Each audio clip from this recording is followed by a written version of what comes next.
Salut Meeple, j'espère que vous allez bien, c'est le grand jour, la grande après-midi plus exactement. Forcément je devais vous en parler, réagir à chaud, vous dire un petit peu, découvrir ensemble ce projet, un projet dont je vous parle depuis déjà quelques semaines. Forcément je vais vous parler de The Witcher Old World, qui a été lancé sur Kickstarter il y a déjà quelques heures, qui déjà fait un carton plein en termes de financement. Donc je vous propose d'aller découvrir ce projet, de vous présenter un peu les mécaniques comme d'habitude, vous donner la réaction à chaud, mais je pense qu'on en reparlera très prochainement sur la chaîne avec plus de contenu, donc restez à l'écoute. Alors, le projet, il est parti depuis à peu près quelques heures. D'ailleurs, même pour l'anecdote, il est parti plus tôt que prévu, puisque il devait être lancé, ou en tout cas, c'est la communication a été faite pour qu'il soit lancé à 16 heures, heure française, et en fait, il a débarqué à 15 heures. Donc, mieux qu'un Kickstarter livré à l'heure, The Witcher aura au moins été un Kickstarter qui a démarré en avance. Il est déjà à plus de 1 800 000 $ en quelques heures. Voilà, c'est un départ en trombe, c'est un départ qui était attendu. Il faut pas oublier qu'il y avait près de 40 000 personnes inscrites à l'alerte de lancement. Voilà. Et puis il y a le deuxième effet, on va en reparler, c'est l'effet d'Early Bird 24 heures. Donc si vous pledgez dans les 24 heures, d'ailleurs c'est la première chose qu'on va voir sur cette page Kickstarter, c'est si vous pledgez dans les 24 heures, donc avant le 26 mai 15 heures, vous avez la figurine d'Eredin, qui est le roi de la chasse sauvage. Si vous connaissez un peu le monde de The Witcher, on va en reparler, montée. Sinon, ça va être un add-on qui vous coûtera 8 €, et c'est quelque chose qui est Kickstarter exclusive. Donc forcément, ça crée aussi un engouement pour ces 24 premières heures, pour les gens qui vont backer pour l'avoir, quitte à se retirer du projet s'ils ne sont pas convaincus. Donc, très gros départ, on faudra regarder un petit peu ce qui va se passer après ces 24 premières heures. Donc déjà, qu'est-ce que The Witcher Old World? C'est un jeu dans l'univers de The Witcher. Alors je dis bien dans l'univers, c'est je pense quelque chose qui est important, ce n'est pas, et là il y a un certain nombre de joueurs qui vont le découvrir, qui vont être des déceptions, ce n'est pas une retranscription du jeu vidéo ou de la saga littéraire de Geralt de Rive, le sorceleur blanc, le loup blanc. C'est pas un Telltale version The Witcher, non. C'est un jeu qui est dans l'univers, et d'ailleurs qui se déroule plusieurs années avant la présence de Geralt de Rive, donc nous ne devrions pas le retrouver, et je ne vois pas comment Go On Board, l'éditeur, le porteur du projet, pourrait faire arriver Geralt de Rive dans le projet. Donc, il n'est pas du tout prévu d'être là, ni les grands personnages emblématiques comme Triss, Yennefer, Ciri, etc. Donc, on est dans l'univers, donc dans le lore de The Witcher, et on va incarner des sorceleurs. Justement, c'est un jeu qui est à la base compétitif. C'est pas un jeu à campagne, c'est un jeu one shot. Vous allez faire vos parties de 1 heure, 2 heures, et c'est fini.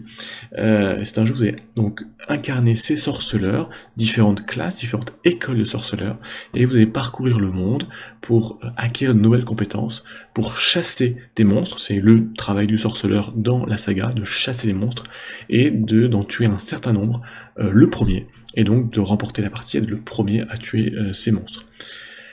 On va revenir un petit peu après sur la partie gameplay dans les détails. Au niveau du Kickstarter, vous avez 2 pledges proposés, un standard et un deluxe. La différence actuellement, c'est une amélioration d'esthétique, si je peux dire, de figurines entre les deux. Il n'y a pas de différence de gameplay. La grosse différence, c'est la présence dans la deluxe des figurines de monstres, alors que dans la standard, ce sont des tokens. On va le revoir en image. Sinon, le contenu est le même, en tout cas pour l'instant, sauf surprise en cours de campagne. On va donc retrouver, et le jeu est en français, j'ai oublié de vous préciser, le jeu vous sera proposé en français par Matago. On y reviendra d'ailleurs après sur la suite de ce que devra donner Matago aussi en boutique. Donc, jeu en français au moment du choix lors du Pledge Manager. Qu'est-ce que vous avez retrouvé dans cette boîte de base? Vous avez retrouvé les 5 figurines, donc ça c'est même dans la boîte standard, les 5 figurines des 5 écoles de sorceleurs, donc avec leur plateau, je dirais 3D, pour pouvoir suivre leurs 4 capacités, leurs 4 donc, caractéristiques de combat, de défense, etc. Donc voilà, plateau 3D avec aussi pour chaque école une capacité particulière.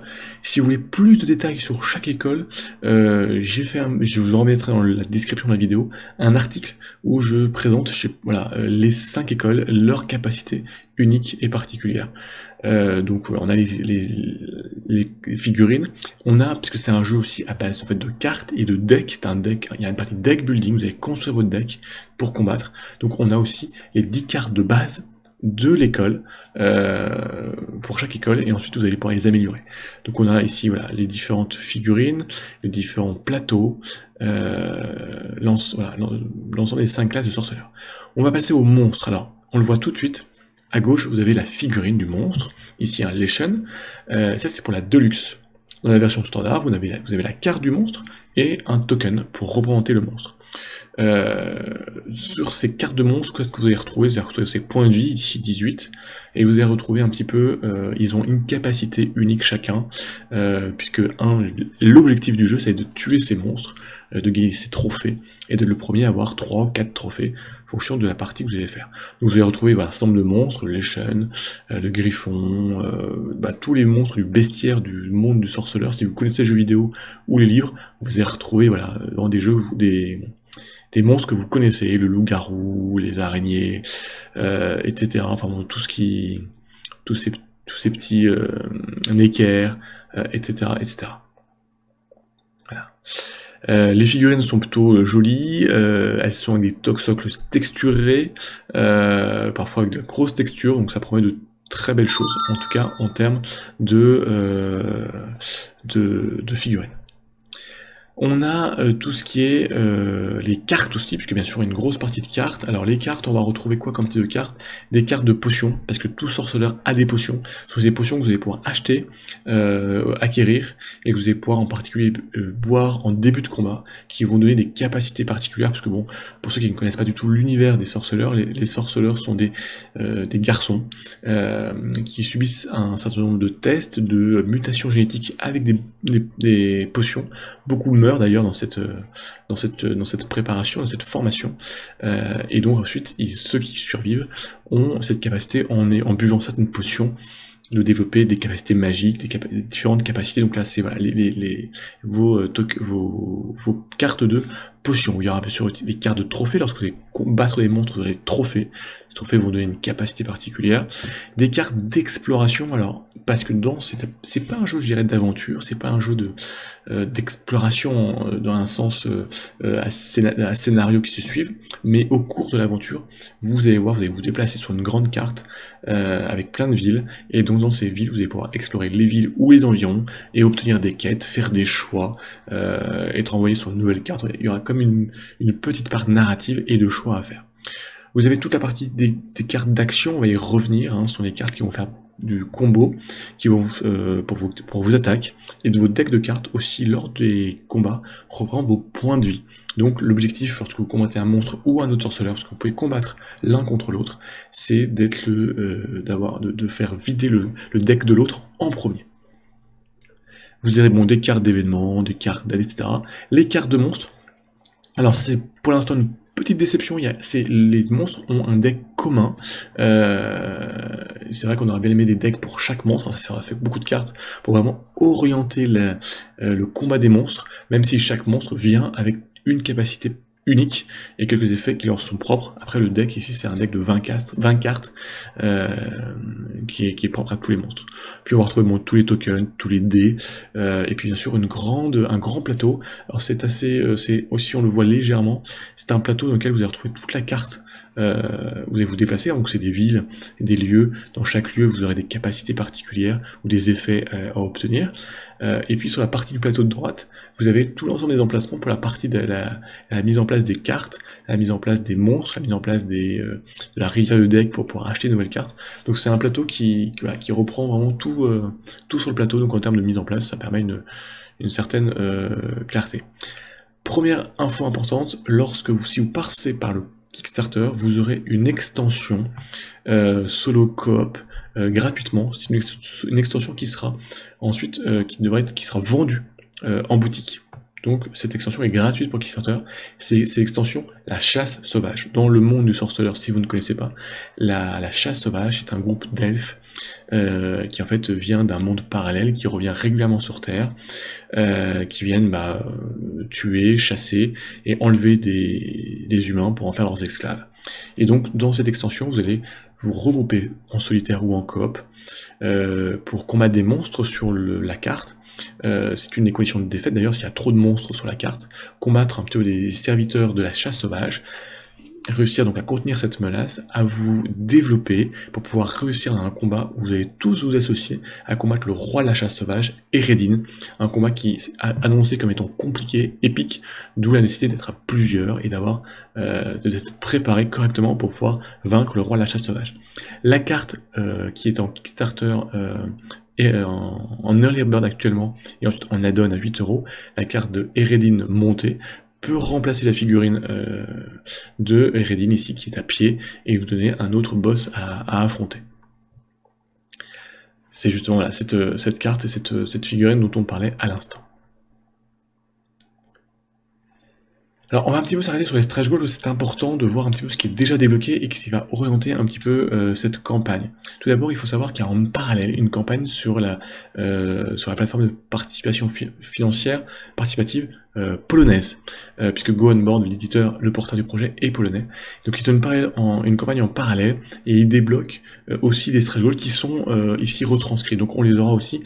Il y a déjà ici 128 cartes supplémentaires qui ont été débloquées, des cartes d'exploration dans la ville ou dans les environs, et des cartes de quête que vous allez pouvoir débloquer. On le voit ici, il y a un petit numéro sur la carte 56, puisque comme je vous disais, lorsque vous allez lire vos cartes d'exploration, vous êtes renvoyé sur d'autres cartes avec des choix à faire, sur des mini-quêtes, ou des quêtes aussi à accomplir en allant dans certaines villes et en chassant certains monstres pour vous donner des bonus. On a surtout des stretch goals qui sont développés pour venir agrandir la première extension, la chasse sauvage, en particulier des nouvelles cartes d'exploration, des nouvelles cartes d'événements, et aussi ces tokens qui sont ces petits, en fait ce sont les sortes de créatures qui accompagnent la chasse sauvage, qu'il faudra combattre aussi pour avoir des bonus, et qui sinon vous allez perdre la partie s'il y en a trop. Donc vraiment, tous ces stretch goals viennent agrandir cette extension gratuite lors du Kickstarter. On en aura déjà, et puis il y en aura sûrement d'autres monstres, donc comme toujours les figurines c'est pour la Deluxe, sinon c'est carte plus token pour la version standard. On a, et c'est intéressant, ici une nouvelle extension qui est en stretch goal, l'extension des monstres, qui elle aussi est fournie gratuitement donc dans le Kickstarter, mais qui sera payante en boutique. Voilà. Donc, à savoir, cette extension vient développer et vient individualiser davantage les monstres et les combats contre les monstres. Donc ça, c'est vraiment une extension que je trouve assez intéressante. Il faudra voir en termes de gameplay, mais elle vient justement un petit peu atténuer cet effet d'unicité des monstres qu'on pourra avoir avec un deck commun. Là, on a des monstres qui vont être beaucoup plus davantage uniques, avec des capacités vraiment particulières pour chacun et davantage développé. Donc ça c'est plutôt, je pense, une très bonne piste que prend Go On Board là-dessus. On a aussi dans cette extension une nouvelle classe, une nouvelle école de sorceleurs, l'école de la Manticore. Donc ça vient vous rajouter, donc ça donne 6 classes. Pour l'instant le jeu est pour jusqu'à 5 joueurs. Hein. Ils vont peut-être réfléchir à développer jusqu'à 6 joueurs après le Kickstarter, mais sinon ça vous donne une rejouabilité puisque chaque classe vient avec ses capacités spéciales. Donc voilà, peut-être une légère orientation que vous allez pouvoir avoir dans votre jeu. Donc on vient avec ses cartes de départ, son deck de départ. Certains sont plutôt attaque, d'autres en défense, d'autres en gestion de deck. Enfin bon, chacun a un petit peu sa spécificité. D'autres stretch goals pour la chasse sauvage, quelques améliorations, donc ici un petit token d'amélioration pour les tavernes, bon, des petites choses, voilà, bon, c'est pas dans le gameplay, c'est dans l'esthétique. Hein. Et d'autres encore stretch goals pour la partie chasse sauvage. Donc on a vraiment déjà une grosse orientation sur ces stretch goals sur des nouvelles classes de sorceleurs, des nouveaux monstres bien évidemment, mais aussi ces deux extensions fournies gratuitement lors du Kickstarter, la chasse sauvage et l'extension sur les monstres, qui seront payantes ensuite en boutique. Alors on va un petit peu s'arrêter quand même sur la description. Voilà. Comment ça s'ajoute, qu'est-ce que c'est. Donc comme je vous disais, ça se place plusieurs années avant Geralt de Rive, donc On ne devrait pas le voir arriver dans le jeu, malheureusement, on n'aura pas sa belle figurine, ni Ciri pour ceux qui l'attendraient, sa fille adoptive. Vous allez donc incarner des sorceleurs, et vous allez devoir développer vos capacités, qui sont représentées dans votre deck, et combattre les monstres pour avoir des trophées, et donc gagner la partie, la victoire. Ça c'est vraiment le jeu de base compétitif. Alors, comment se déroule? Alors là, on va passer sur un petit article que j'ai fait, juste pour voir les différentes phases. Hein. Il y a 3 phases. Il y aura une phase de déplacement, une phase d'action, une phase de fan round. En fait, vous avez un grand plateau, chaque lieu a un petit symbole, et vos cartes de deck ont aussi un symbole. Vous avez des cartes en main de votre deck, vous piochez à chaque tour, et donc vous allez dépenser ces cartes pour vous déplacer en fonction du symbole. Donc il faudra faire correspondre le symbole au lieu que vous voulez aller et traverser. Ensuite, vous allez pouvoir faire votre phase qui est le cœur de votre action, c'est la phase d'action justement dans la ville. Vous allez pouvoir faire différentes actions, soit liées à la ville, comme développer vos capacités, acheter des potions, jouer au poker avec un jeu de dés, mais surtout explorer soit au sein de la ville, soit à l'extérieur de la ville. Et donc là vous allez partir sur les decks d'exploration, les decks de quête, qui vont donner un petit côté narratif, avec des choix à faire. Il n'y aura pas forcément des bons et des mauvais choix, mais c'est des choix à faire sur ce que vous allez faire par rapport aux situations que vous allez rencontrer, et qui vont vous donner des bonus, des malus, vous envoyer sur d'autres cartes d'exploration, sur des quêtes à accomplir, qui pourraient être faites soit dans la même ville, dans le même lieu, soit dans d'autres lieux qui vous allez devoir amener à voyager. Donc c'est un petit peu le côté narratif. Bon, c'est pas non plus un livre avec des milliers d'entrées comme dans un Tattlegrail ou un Histoire of Mine. Il ne faut pas confondre ces jeux. Et bien sûr, vous allez pouvoir combattre, puisque c'est aussi un des cœurs du jeu, soit combattre d'autres sorceleurs qui seraient dans la même ville que vous, soit en ayant exploré sur la map, vous aurez toujours 3 monstres. Vous allez pouvoir donc les rechercher, ces monstres, vous faire des quêtes pour pouvoir en apprendre davantage sur ces monstres et avoir des bonus avant de les attaquer, et ensuite vous allez pouvoir les attaquer. Quand vous les attaquez, en fait, vous allez récupérer tout votre deck de cartes en main, ça reprend vos points de vie. Vous allez constituer le deck de cartes du monstre, qui vont être ses points de vie, et qui vont être aussi son IA, je dirais, donc il va venir vous attaquer, qui va venir faire baisser votre défense, vous faire perdre des points de vie, donc des cartes de votre deck. Alors, comment ça se fonctionne la partie de votre deck? En fait, les cartes de votre deck ont des symboles qui montrent un peu les effets dans lesquels vous allez jouer. Donc ici, pour les sortes de griffes, là, sont les dégâts que vous allez occasionner. Donc vous jouez une première carte à votre tour, et ensuite il va falloir comboter, c'est-à-dire que pour pouvoir jouer une carte comme sur ce petit schéma que vous voyez, il faut que la carte suivante qui est jouée, partage le schéma ou la couleur avec le lien de la carte précédente. Donc il y a tout un combo, un chaînage à faire en fait.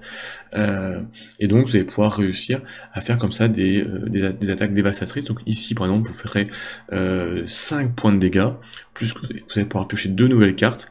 En revanche vous allez en perdre une par rapport à la carte que vous allez la dernière attaque noire que vous faites.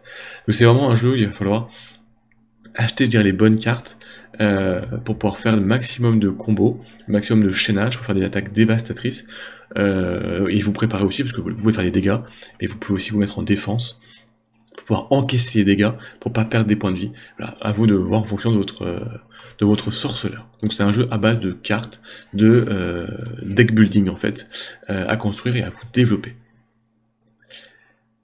Voilà, donc toutes ces cartes avec une jolie animation, bien plus jolie que la mienne. Donc ces fameux lieux avec lesquels vous allez pouvoir vous déplacer, cette grande carte, jusqu'au monstre à combattre. Au niveau des reviews, je vous dis tout de suite, il n'y a que des reviews pour l'instant en langue anglaise, mais Matago a reçu des prototypes qui ont été envoyés pour l'instant à 2 reviewers, Musino et Nyx, pour pas les nommer, et qui donc devraient vous sortir rapidement des reviews de présentation, et ensuite ces prototypes vont tourner chez d'autres reviewers, donc restez à l'affût des différentes chaînes pour vous faire un avis sur ce jeu. Au niveau des prévisions, c'est prévu pour être livré en juin 2022 à tous les backers, donc d'ici une grosse année. Sachez que au niveau des frais de port, c'est prévu pour être à 20 € de frais de port. Et il n'y aura pas de taxes de TVA supplémentaires, elles sont déjà incluses. Donc pour savoir le coût, c'est votre pledge, 75 euros, 125 euros, plus 20 euros de frais de port, plus des éventuels add-ons qui seront peut-être dévoilés, ou l'add-on de la figurine d'Eredin si vous le souhaitez, et que vous n'avez pas backé dans les 24 premières heures avec les 8 euros. Mais sinon, il n'y a pas de TVA prévu, pas de mauvaise surprise de ce côté-là. Alors, qu'est-ce qu'on peut vous... Voilà, première réaction à chaud, première découverte. Bon, j'ai pas mis la main encore sur ce jeu, donc c'est vraiment une réaction à chaud. Déjà, il faut pas se laisser surprendre. C'est pas un jeu d'aventure coopératif à la Tantlegrel, à la aventure en terre du milieu, ou le jeu vidéo qui serait retranscrit en jeu de plateau.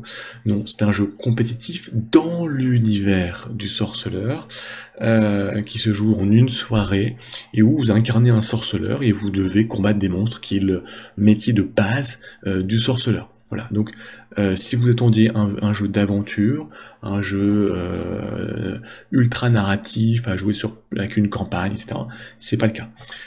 C'est vraiment un jeu où l'univers vient envelopper, vient donner une étoffe au jeu.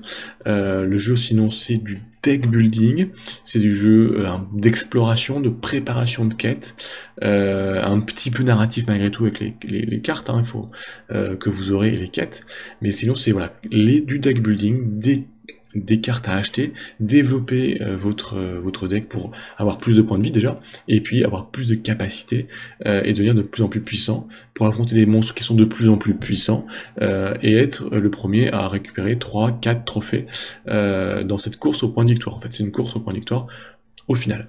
Au niveau des pledges, moi ce que bon, déjà le pledge de base, hein, si ça vous intéresse, si vous êtes un fanat de la série, moi je trouve qu'il y a trop peu de jeux dans l'univers du sorceleur. Il y avait un vieux jeu chez Edge, qui d'ailleurs a certaines similitudes, hein, mais surtout il y a bien longtemps, mais depuis il n'y avait pas grand chose, à part les jeux de rôle bien évidemment, donc je suis très content de voir un jeu dans l'univers du sorceleur qui nous revienne. La partie figurines. Les figurines, elles ont l'air très jolies, texturées, les socles, etc. Après, en termes de gameplay, elles s'apportent rien pour les figurines de monstres, puisque elles vont être placées sur le plateau, mais voilà, c'est juste pour symboliser l'emplacement où elles se trouvent.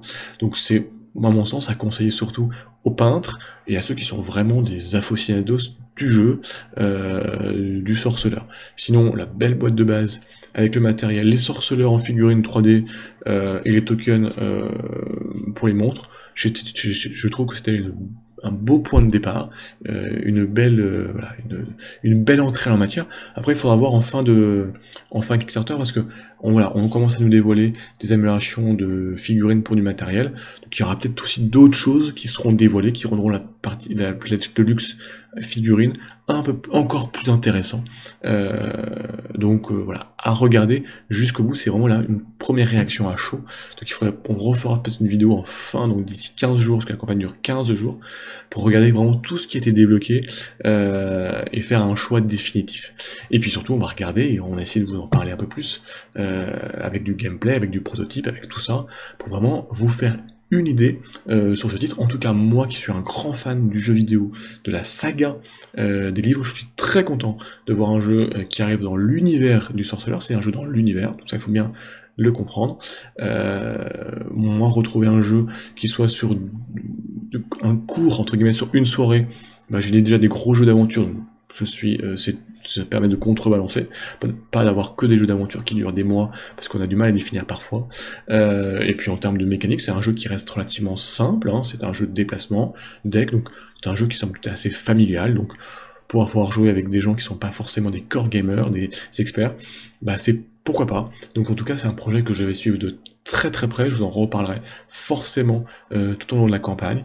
Vous pouvez d'ailleurs retrouver un groupe Facebook du sorceleur pour avoir le maximum d'infos, un groupe français. Je vous mettrai aussi le lien dans la description de la vidéo pour vous faire vraiment le maximum votre idée, parce qu'au final c'est vous qui allez pledger, c'est vous qui allez jouer, donc c'est à vous de décider et à vous de savoir si ce jeu vous plaît pour l'univers, pour le jeu en lui-même, pour votre ludothèque. Voilà. En tout cas, c'était vraiment un grand plaisir de vous présenter ce jeu que j'attendais avec grande impatience. On va en reparler très très vite. En attendant, on discute dans les commentaires. N'hésitez pas à partager, à vous abonner, à commenter. Il y a un petit concours actuellement jusqu'à début juin, donc profitez-en, abonnez-vous à la chaîne pour participer avec tous les lots à gagner. Et nous, d'ici, on se retrouve très très vite pour de nouvelles aventures, autres que le sorceleur, mais aussi sur le sorceleur. À très vite les amis, ciao les people.